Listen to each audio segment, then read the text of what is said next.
Jack, if I may ask you a very important question that I've been dying to ask you for many years, and I think Sure. everybody will resonate with that question. And that question is, when I read about your goal and which you ended up achieving, which is selling 500 million books, and I'm Mhm. sure it's much more than that today amongst all your books together, how did you even cultivate that level of thinking? Like over here, sometimes we are even scared to think that I can write a book, let alone becoming a best-selling author. But you thought about selling 500 plus million books. What gave you that ability to think like that? We really want to know the secret behind that. Well, there's two realities to that. Number one, I don't think that was my first thought. Our first goal was to sell 150,000 books by Christmas. And then we're going to sell 1.5 million books in a year and a half. And then whenever you have a success, what happens, you build your self-confidence. Success is the result, or I say self-confidence is the result of a risk you took that you survived. So whenever we survive a risk, our confidence increases. And so then we set our 2020 goal. We call it our 2020 vision because, with 2020 eyesight, we were playing off that. So what's our goal for 2020? And we said we want to impact 1 billion lives, through books, philanthropy, trainings, television shows, etc. And we achieved that. By then, we had sold, I think, 350,000 books. Wow. I know in India, the average book is read by more than one person, so we doubled that number. In Iran, which doesn't even honor international copyright law, I got to speak in Tehran, which you have to go through the Pakistani embassy to even get a visa because America doesn't recognize Iran. And I'm speaking there at lunch, and the guy comes up at the lunch and he hands me an envelope with $10,000 in $100 bills in it. And I went, "What? Dude, I'm just like a drug deal or something." I said, "What's this for?"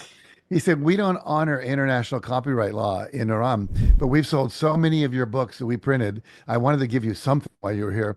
So there's Wow. probably another, 10 or 20, 30 million books sold there.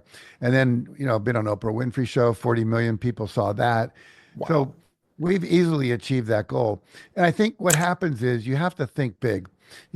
One of the people I quote in the Success Principles book is General Wesley Clark. And he said, it doesn't take any more effort to dream a big goal than a small goal. You don't have to scrunch up your face more. You don't burn more neurons in your brain. Oh, You that's a good just thought. decide. You just decide.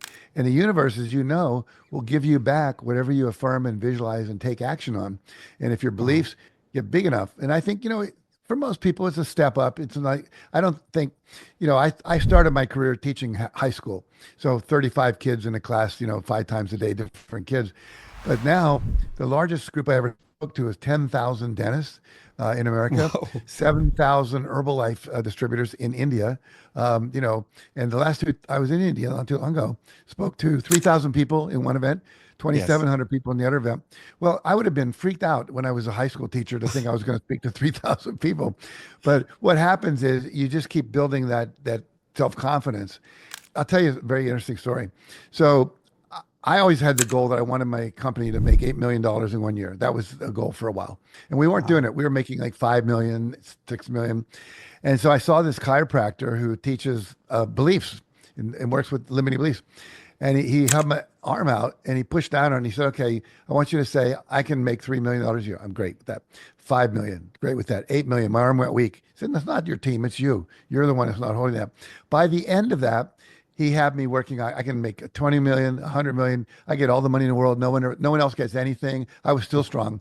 So basically, that little exercise made me realize that it's simply a choice. Belief is a choice. You can choose to Oh, believe anything wow. you want. And if you choose it, you can create it. Wow. Belief is a simple choice. Never looked at it that way. How many of you promise to make a simple choice today to think at the level of which our mentor is teaching us today? Because I don't want you to just go away with knowledge, but take that choice right now to have that level of thinking. Thank you so much. And we are super excited to meet you on the 24th of March.